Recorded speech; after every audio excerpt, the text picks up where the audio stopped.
बहुत पहले की बात है। अली बाबा नाम का एक कारपेंटर हुआ करता था। वो अपनी पत्नी के साथ गरीबी में जिंदगी गुजार रहा था। अली बाबा अपने गधे को लेकर जंगल में लकड़ियां काटने जाया करता था और उन्हीं लकड़ियों को बेच के घर चलाता था। एक दिन वो लकड़ियां काटने जंगल गया। तभी उसे आवाज सुनाई दी घोड़ों के एक टोली की और उसे घबराहट होने लगी। शायद ये चोर है, मैं छुप जाता हूं। गधे को झाड़ियों के पीछे छुपा के अली बाबा पेड़ पर चढ़ गया। वो टोली सीधे उस पेड़ के नीचे ही आके रुकी। अली बाबा ने गिनती की, वो 40 थे। उन लोगों ने कुछ भारी सामान अपने घोड़ों से उतारा। अली बाबा को समझ में आ गया कि वो चोर हैं।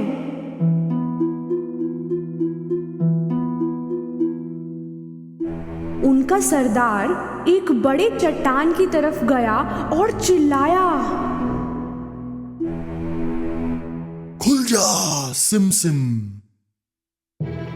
तभी कुछ अजीब सा हुआ। वो बड़ा चट्टान हट गया एक गेट की तरफ और सामने थी एक गुफा। सभी चोर एक एक करके अंदर गए अपने भारी सामान के साथ। आखिरी चोर के जाते ही वो चट्टान फिर से अपनी जगह आ गया। अली बाबा को भरोसा नहीं हुआ, पर थोड़ी देर में वो चट्टान फिर हिला और चोर बाहर आए।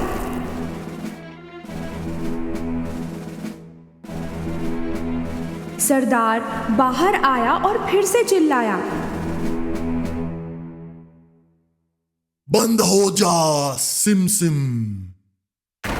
उस चट्टान ने फिर से रास्ता बंद कर दिया और वो थोड़ी ही देर में घोड़े पे सवार होके चले गए।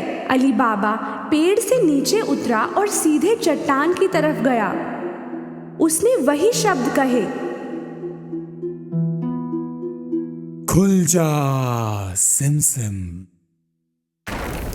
वो चट्टान गड़गड़ाहट की आवाज के साथ फिर से हटा। अली बाबा अंदर गया। अंदर जो था वो देख के उसका सिर फिर गया। सोने के सिक्के, हीरे, खजाने यूं ही बिखरे हुए थे।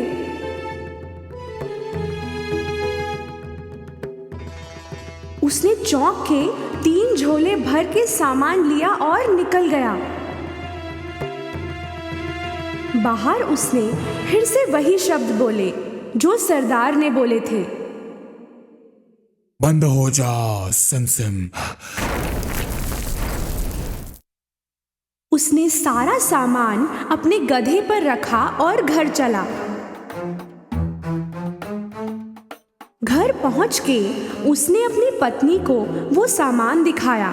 उसे भी समझ नहीं आया कि अली बाबा सब लाया कहां से, इतना सोना कहां से मिला। अली बाबा ने उसे सारी कहानी बताई। वो सुन के बड़ी खुश हुई और सामान निकालने लगी। चलो गिनते हैं, हमारे पास कितने सिक्के हैं।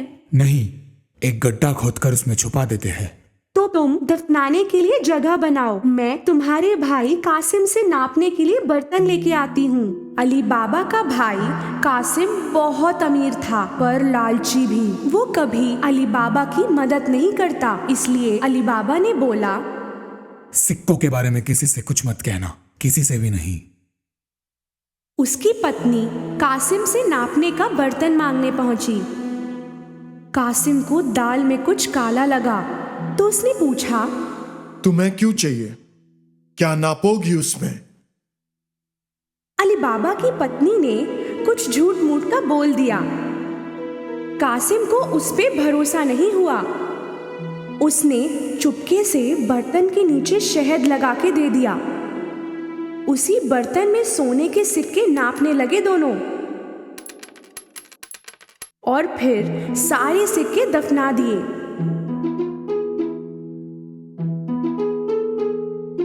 उसके बाद अली बाबा की पत्नी कासिम को बर्तन लौटाने गई, पर उसने देखा ही नहीं कि बर्तन के नीचे सोने के सिक्के चिपक गए हैं। ये बहुत बड़ी गलती की उसने।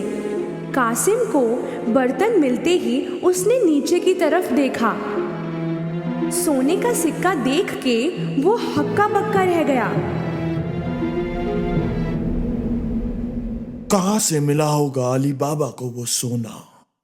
कासिम की नींद उड़ गई। सुबह होते ही वो अली बाबा के घर गया और उसे बर्तन के नीचे लगा हुआ सिक्का दिखाया। अली बाबा, तुम सोना खरीद तो नहीं सकते। कहां से आया ये सोना? बताओ मुझे। अली बाबा ने उसे सारी कहानी बताई ताकि वो किसी और को इसके बारे में ना बताए। अगर तुम मुझे उस जगह नहीं ले चलते तो मैं चोरों को बता दूंगा तुमने क्या किया। पर कासिम, अली बाबा को मालूम था कि कासिम सच में बता देगा, इसलिए उसे उस जगह ले जाना ही पड़ा। वो गुफा इसी चट्टान के पीछे है। अब चलो यहाँ से, कहीं वो चोर फिर ना आ जाए। दोनों वापस घर लौट आए, पर कासिम का ध्यान वहीं गुफा में था। वो हाथों हाथ 2 गधे लेकर गुफा पहुंचा।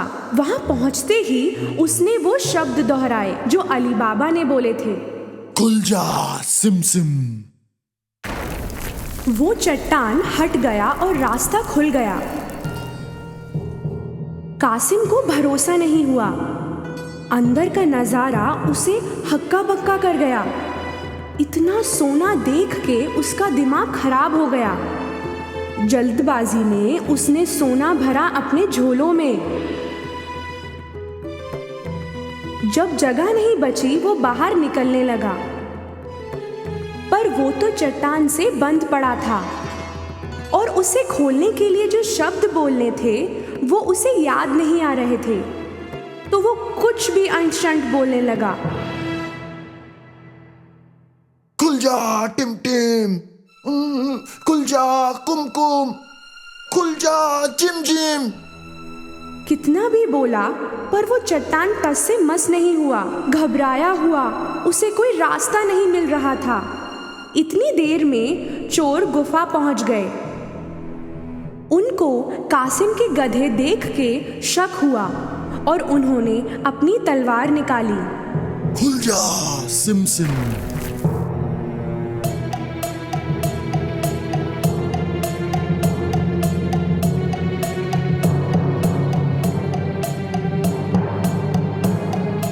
रास्ता खुलते ही चोरों ने कासिम को पकड़ लिया और उसे सजा दी। तो ये चोर हमसे चोरी कर रहा था। देर रात होने पर कासिम घर नहीं लौटा तो उसकी पत्नी को चिंता हुई। उसने अली बाबा से मदद मांगी। अली बाबा को भी कासिम की चिंता थी। वो गुफा पहुंचा तो उसे कासिम के गधे दिखे। तब उसे समझ आया कि कासिम को चोरों ने मार डाला है। उसने अपनी पत्नी को सब कुछ बताया। उन्होंने फैसला किया कि ये बात किसी को नहीं बताएंगे। कुछ दिनों बाद अली बाबा और उसकी पत्नी कासिम के घर रहने लगे। उन्होंने उसका कामकाज संभाला और उसकी तरक्की की। वो अमीर होते गए।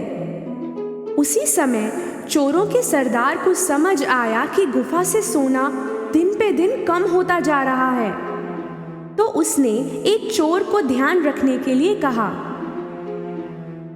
शहर में जाओ और देखो कि क्या कोई ऐसा है जो नया नया अमीर हुआ है और बहुत खर्चा करने लगा है। उस चोर की नजर पड़ी अली बाबा पर, जो सोने के सिक्के लेकर बाजार में घूम रहा था।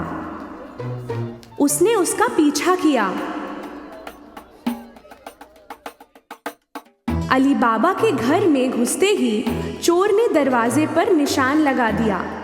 शाम को कासिम की पत्नी जब घोड़ों को पानी देने गई, उसने वो निशान देखा। उसे समझ में आ गया कि कोई मुसीबत आने वाली है, तो उसने रंग लेके आसपास के सारे दरवाजों पर वैसा निशान बना दिया। सुबह होते ही 40 चोरों की टोली अली बाबा का घर ढूंढने आई।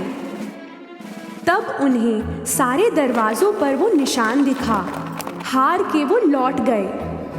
पर उनका सरदार जिद्दी था। उसने भेष बदल के उसे ढूंढना शुरू किया और चुपचाप वो पहुंचा अली बाबा के घर।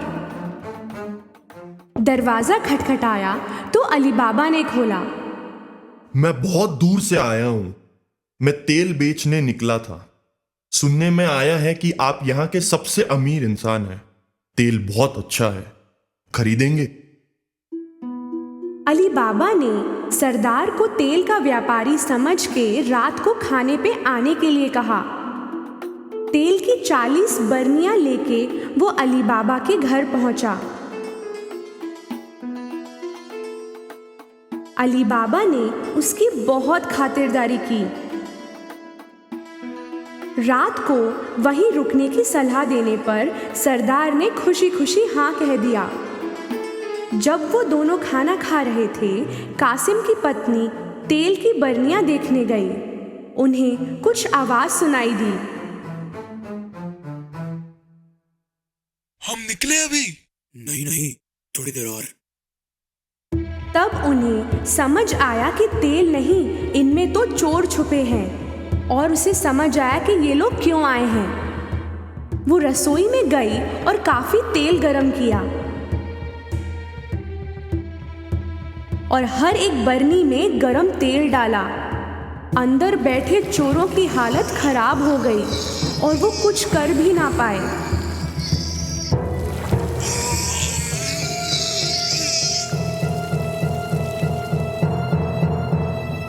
देर रात सबके सोने के बाद सरदार उनके पास आया। अब आ जाओ। उसे कोई हरकत नहीं दिखी तो उसने दोबारा बोला। सो गए क्या? उसने फिर बोला, पर कोई जवाब नहीं मिला। तो उसने एक बरनी खोल के देखा। उसे जो दिखा उससे उसका दिल बैठ गया। कहीं वो भी ना पकड़ा जाए, इस डर से वो भागा और कभी वापस नहीं आया। अगली सुबह कासिम की पत्नी ने अली बाबा को ये हादसा बताया।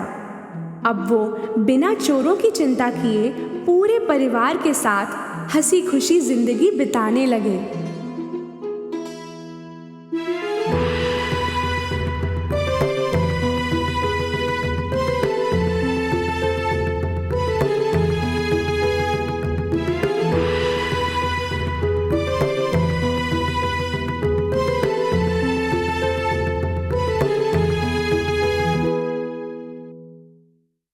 एक समय की बात है, एक खूबसूरत सी प्रिंसेस एक बड़े से महल में रहती थी। एक दिन उसके पापा महाराज जी ने उन्हें बर्थडे गिफ्ट में एक गोल्डन बॉल दिया। हैप्पी बर्थडे बेटी। थैंक यू पापा।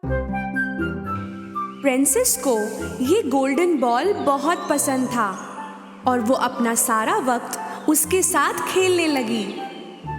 एक दिन वो खेलते खेलते बाहर चली गई।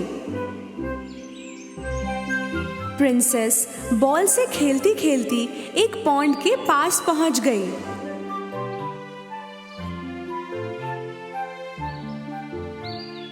वो खड़ी खड़ी खेल रही थी कि वो बॉल को पकड़ नहीं पाई और बॉल दूर जाने लगा। मेरा बॉल! प्रिंसेस बॉल के पीछे भागने लगी, पर बॉल और भी तेज जाने लगा।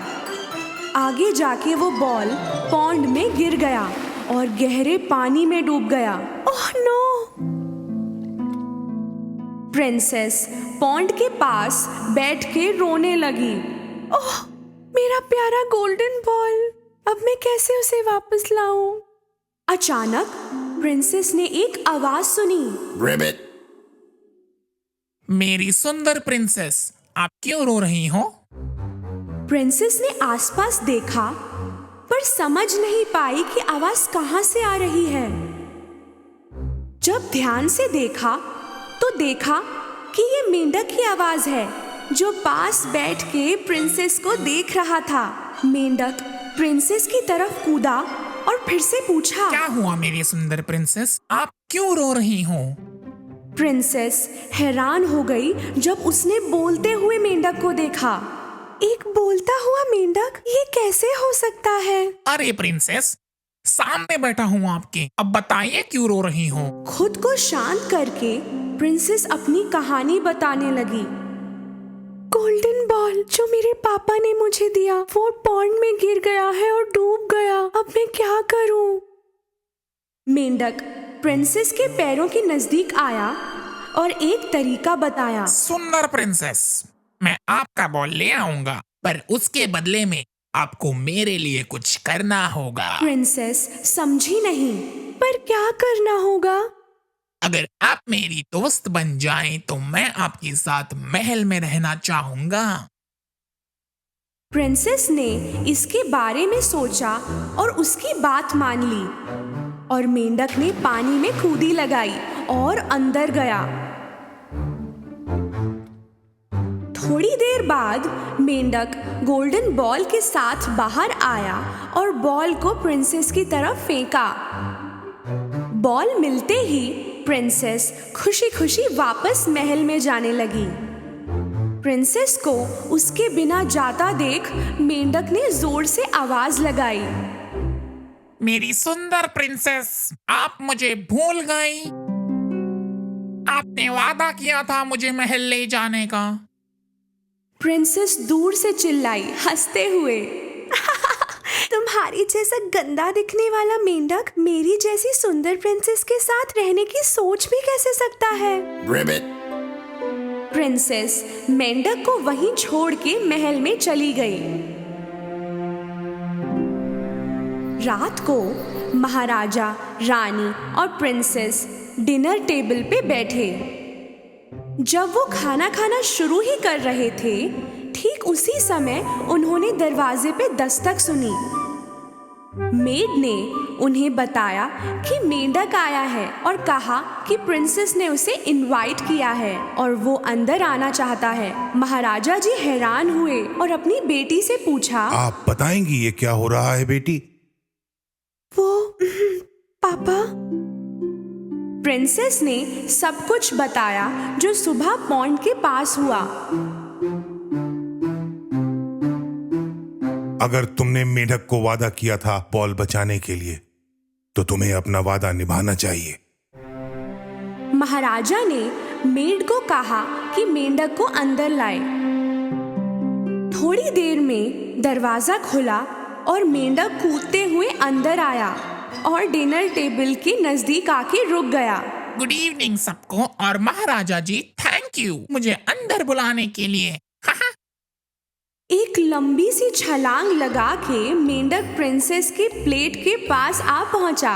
दुखी होके प्रिंसेस ने मेंढक को देखा। महाराजा जी मेंढक के लिए एक प्लेट मंगवा रहे थे, पर मेंढक ने उन्हें रोक दिया। प्लेट की जरूरत नहीं, मैं प्रिंसेस की प्लेट में से खा सकता हूँ।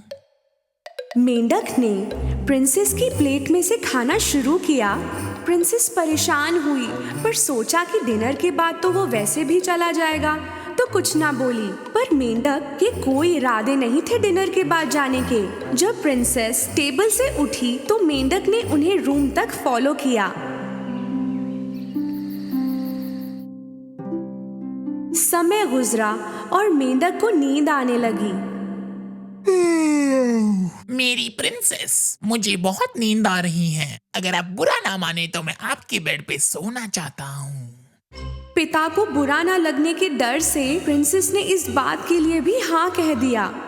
मेंढक बेड पे कूदा और अपना सर प्रिंसेस के नरम तकिए पे रख दिया।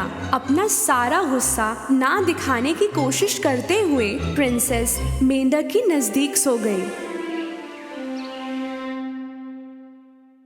सुबह होते ही मेंढक ने प्रिंसेस को जगाया। गुड मॉर्निंग मेरी सुंदर प्रिंसेस, मेरी एक और विश है, बस उसे पूरा कर दो तो मैं अभी के अभी चला जाऊंगा। मेंढक चला जाएगा इस बात से प्रिंसेस बड़ी खुश हुई, पर उसने ऐसा दिखाया नहीं। अच्छा बताओ अब क्या है? मेंढक ने प्रिंसेस की आंखों में देखा।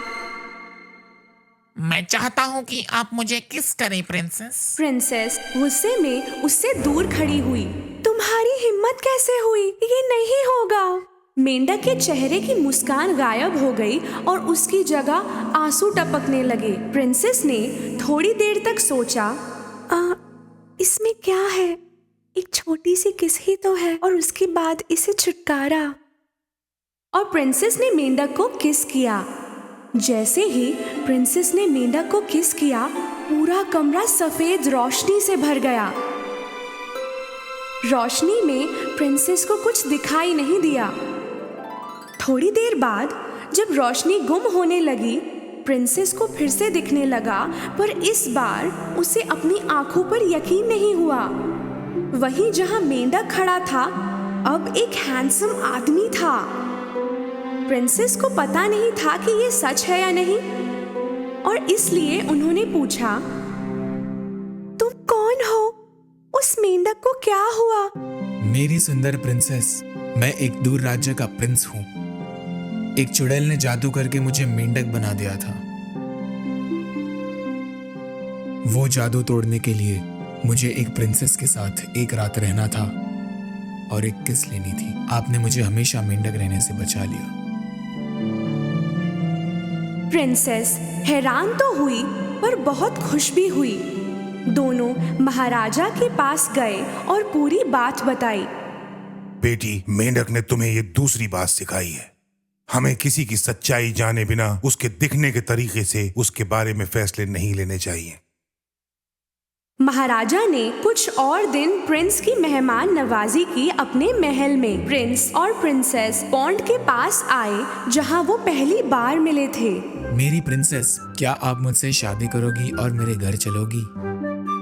प्रिंसेस मुस्कुराई और सर हिला के हाँ कहा, और ठीक उसी समय एक आवाज आई,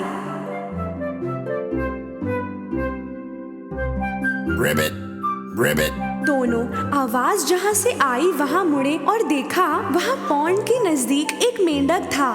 दोनों ने अपनी सांस रोक ली और उसके बोलने का इंतजार किया, पर ऐसा कुछ नहीं हुआ।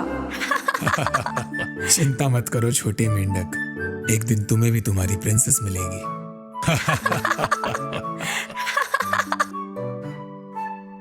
थोड़े समय बाद दोनों ने शादी कर ली और खुशी से रहे हमेशा।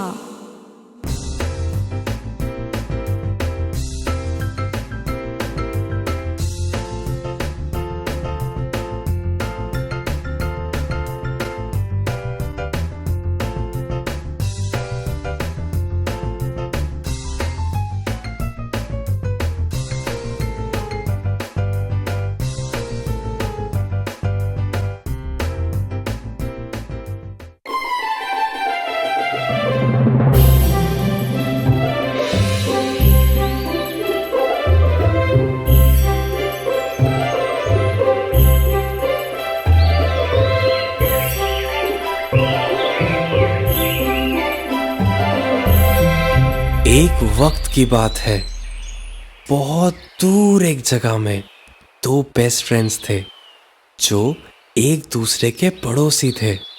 उनके नाम थे के और क्रेडा। के और क्रेडा ने एक एक रोज लगाए अपने आंगन में, अपने प्यार की निशानी मानकर। ये रोजेस उनके साथ ही बड़े होंगे।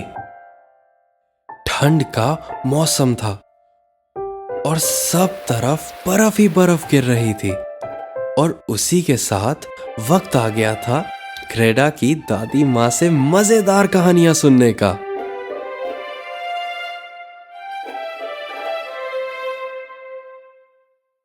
ये ठंड और बर्फ आती कहाँ से है? बहुत दूर से, दादी माँ ने जवाब दिया और शुरू करी अपनी कहानी। एक देश था, बर्फ ही बर्फ सब तरफ। वहां की रानी अकेली रहती थी अपने आइस कैसल में, जो उसका खुद का बनाया हुआ था। ये स्नो क्वीन बहुत सुंदर थी और साफ भी, बिल्कुल बर्फ की तरह। पर स्नो क्वीन दिल से दुष्ट थी और आइस कैसल में कई सारे राज छुपा रखे थे। उनका आइसी मिरर भी एक जादुई मिरर था। इसी में वो दुनिया में कहाँ क्या हो रहा है सब देख सकती थी।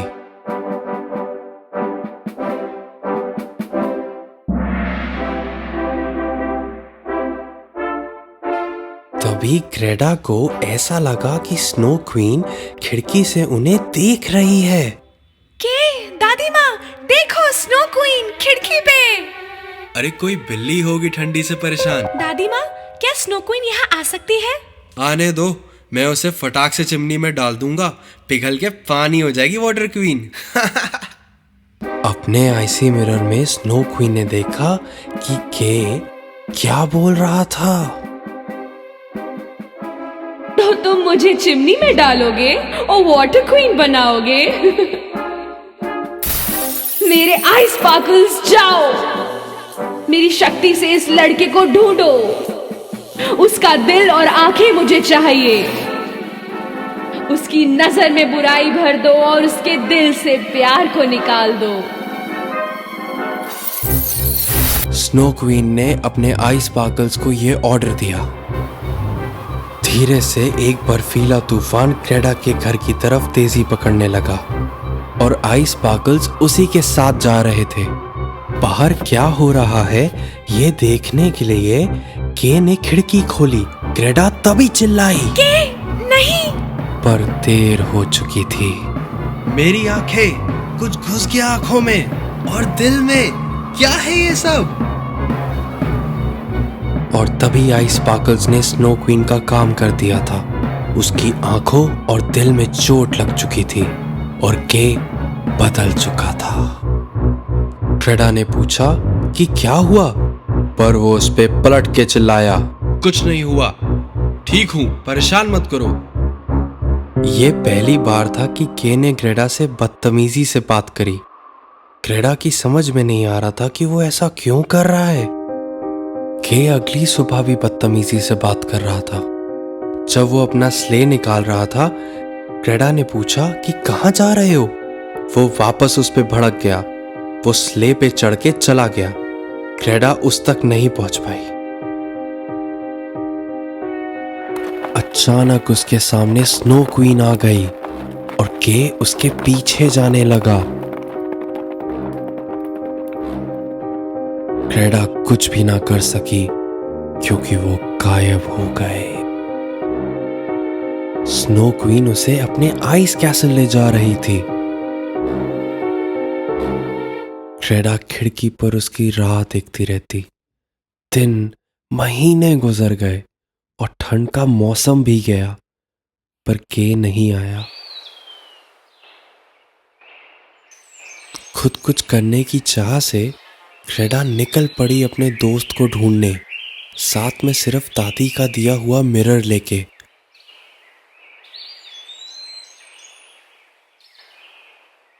बहादुर ग्रेडा ने रास्ते में हर एक जन को पूछा अगर उन्होंने के को देखा है।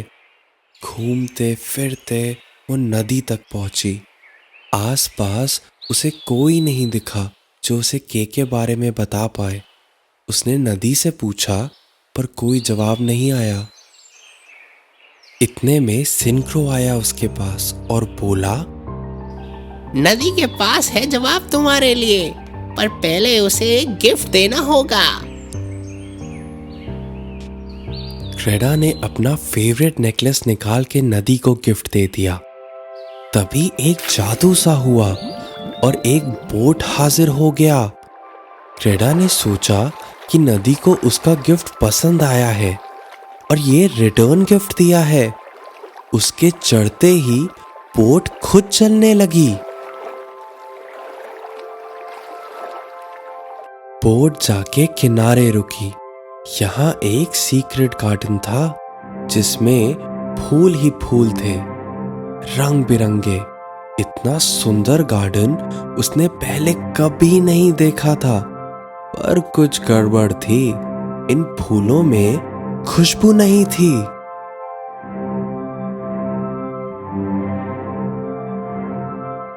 गार्डन की दूसरी तरफ से एक औरत उसकी तरफ आ रही थी। ये गार्डन की ओनर थी। कैसी हो प्यारी बेटी? मुस्कुरा के उसने पूछा और अचानक उसे एहसास हुआ कि उसके गार्डन के फूलों में खुशबू फिर से आ रही है। I'm so sorry, मैं आपकी परमिशन के बिना आ गई। कोई बात नहीं बेटा, अच्छा हुआ तुम आई। कई साल से कोई नहीं आया मेरे गार्डन में। तुम अकेली यहाँ क्या कर रही हो? क्रेडा ने कहा कि वो अपने दोस्त के को ढूंढ रही है, पर उन्होंने कहा कि क्रेडा से पहले यहाँ सालों तक उसने किसी को नहीं देखा। अच्छा, ऐसा है तो मुझे फिर से रोड पे जाना चाहिए। मुझे के को जल्द से जल्द ढूंढना है। फ्लावर लेडी नहीं चाहती थी कि वो कहीं जाए, इसलिए उसने एक झूठ बोला। क्या नाम बताया? के? शायद देखा है मैंने उसे। क्रेडा ने उसे सब कुछ बताया और जब फ्लावर लेडी ने स्नो क्वीन का नाम सुना वो भड़क गई। Snow queen? उसका तो नाम भी ना लो। उसकी वजह से मेरे फूलों की खुशबू चली गई थी। फिर अचानक से उन्हें मन हुआ कि वो क्रेडा के बाल बनाए। क्रेडा को समझ नहीं आया कि क्यों उन्होंने जिद की। क्रेडा को ये नहीं मालूम था कि वो एक जादुई कंघी थी। इस कंघी की वजह से क्रेडा सब कुछ भूल गई, सिर्फ खुशियां याद थी। फ्लावर लेडी बुरी नहीं थी, उसने ये अच्छी नीयत के साथ किया था। जब वो अपनी नींद से उठी, क्रेडा को कुछ याद नहीं रहा। वो यहाँ कैसे आई, क्यों आई, कुछ भी नहीं। फिर उसे 2 रोजेस दिखे फ्लावर वुमेन के हाथ में और कुछ याद आने लगा। प्यार के आगे कौन सा जादू चलेगा। उसे नहीं पता कि कितना वक्त वो वहां सोई, पर उसकी प्यारी यादें वापस आ गई थी। वो फिर से नदी की तरफ गई और बोट तो वहीं थी, पर कहाँ जाना है ये पता नहीं था। तभी एक क्रो उसके पास आया, मानो वो कुछ बताने की कोशिश कर रहा हो, और क्रेडा उसके पीछे पीछे चल दी और वो पहुंचे आइसी सी में। वहीं पे एक पायरेट शिप पे जाके वो क्रो बैठ गया। क्रेडा धीरे से उस शिप तक पहुंची। तो ये शिप से पहुंचूंगी मैं क्वीन के कैसल? अचानक कुछ पायरेट्स वहां आ गए और उनमें से एक पायरेट गर्ल ने क्रेडा से बात की। तुम वहीं जाओगे जहां हम जाएंगे और हम कहीं नहीं जाएंगे। उसी वक्त स्नो क्वीन कोशिश कर रही थी कि के अपना पास्ट भूल जाए।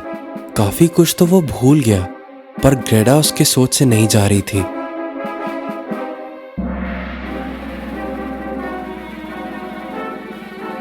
बहुत जल्द तुम्हारा दिल भी ठंडा कर दूंगी, फिर कुछ याद नहीं रहेगा तुम्हें। पायरेट गर्ल को जब के की कहानी क्रेडा से मालूम चली, उसने कहा कि उसे भूल जाए क्योंकि उसका निकलना इम्पॉसिबल है। मेरा बेस्ट फ्रेंड है वो, मैं उसे ढूंढ के ही रहूंगी। पायरेट गर्ल को यह जिद अजीब लग रही थी। एक्चुअली वो चाहती थी कि वो उसके साथ ही रहे, उसकी फ्रेंड बनकर, पर क्रेडा जिद की पक्की थी। उसे बचाना ही है मुझे, चाहे जो करना पड़े। उसकी कोई दोस्त नहीं थी, इसलिए पायरेट गर्ल को क्रेडा की यह जिद बहुत अच्छी लगी और वो उसके साथ हो गई। अगली सुबह वो उसके लिए एक रेनडियर लेके आई। ये पूरे स्नो किंगडम की फास्टेस्ट रेनडियर थी और वो क्रेडा को रास्ता दिखाएगी।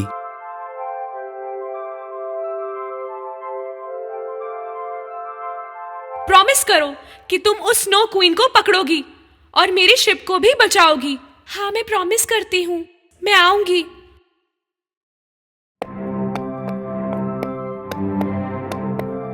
क्रेडा रेनडियर पे जा रही थी। उसे पहले पता करना था कि स्नो क्वीन को हराना कैसे है, और रेनडियर उसे ये भी बताने वाली थी।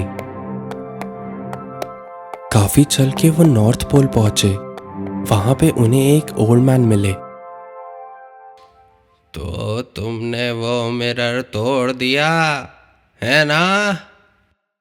क्रेडा को समझ नहीं आया कि उन्हें मिरर के बारे में कैसे मालूम, पर उसे ये पता था कि वो सही जगह आई है। तो उसने उनको वो मिरर दिखाया। तो मैं स्नो क्वीन को इससे ही हरा दूंगी। ये तो मैजिक मिरर है, इसमें सच दिखता है, सिर्फ सच।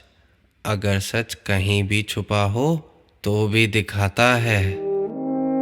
प्यार से ज्यादा स्ट्रॉन्ग तो कुछ नहीं होता, इसलिए असली ताकत तो हम सब में है, प्यार की ताकत। इनकी बदौलत ग्रेडा को मालूम हुआ कि स्नो क्वीन कौन थी। अगर वो सच दिखा दे तो वो उसे हरा भी सकती है, क्योंकि पहले स्नो क्वीन भी एक अच्छी लड़की थी, प्यार से भरपूर। जहां भी वो छूती फूल खिल जाते थे और उसकी स्माइल में सूरज जैसी चमक थी। वो एक बहुत खुश लड़की थी, उसका नाम था लाइला। पर सबको लगता था कि वो कोई जादूगरनी है, इसलिए उसके साथ कोई खेलता या बात भी नहीं करता था। अकेलेपन ने उसकी खुशी छीन ली, उसे अपने आसपास सभी लोगों से नफरत होने लगी। और एक दिन उसने एक विश की, जो भी मुझे परेशान करेगा वो आइस बन जाएगा। और फिर उसने अपना आइस कैसल बनाया, सबसे दूर, अकेले, खुशियों से भी दूर। ग्रेडा स्नो कैसल में पहुंची और वहां उसे दिखा के आइस स्कल्पचर बनाते हुए। के तुम यहाँ हो, आखिर मैंने तुम्हें ढूंढ ही लिया। तुम भूल गए मुझे, मैं ग्रेडा। के ने ग्रेडा की तरफ देखा पर पहचाना नहीं। यहाँ मौजूद हर चीज की तरह इसका दिल भी आइस बन चुका है। ग्रेडा ने उसकी बात को अनसुना कर दिया। छोड़ो इसे, ये मेरा है। मैं तुम्हें भी आइस का बना दूंगी। नहीं, तुम ऐसा नहीं करोगी। के, आई लव यू। उसे याद आया। ग्रेडा, हाँ मुझे याद आया। गुस्से में स्नो क्वीन ने अपना वॉन्ड तेजी से घुमाया और उससे निकली खतरनाक कर्स ऑफ आइस। तभी ग्रेडा ने अपना मिरर निकाला और वो कर्स उससे टकराकर गायब हो गया। स्नो क्वीन ने ग्रेडा के मिरर में देखा और उसे कुछ अजीब लगा, क्योंकि उसमें उसे दिखा लाइला का चेहरा। अचानक स्नो क्वीन अपने प्यारे से रूप में बदल गई, वो लाइला बन गई।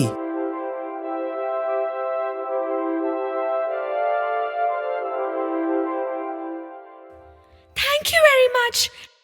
अब मैं जानती हूँ कि मैं कौन हूँ। मैं फिर से आजाद हो गई। Bye bye.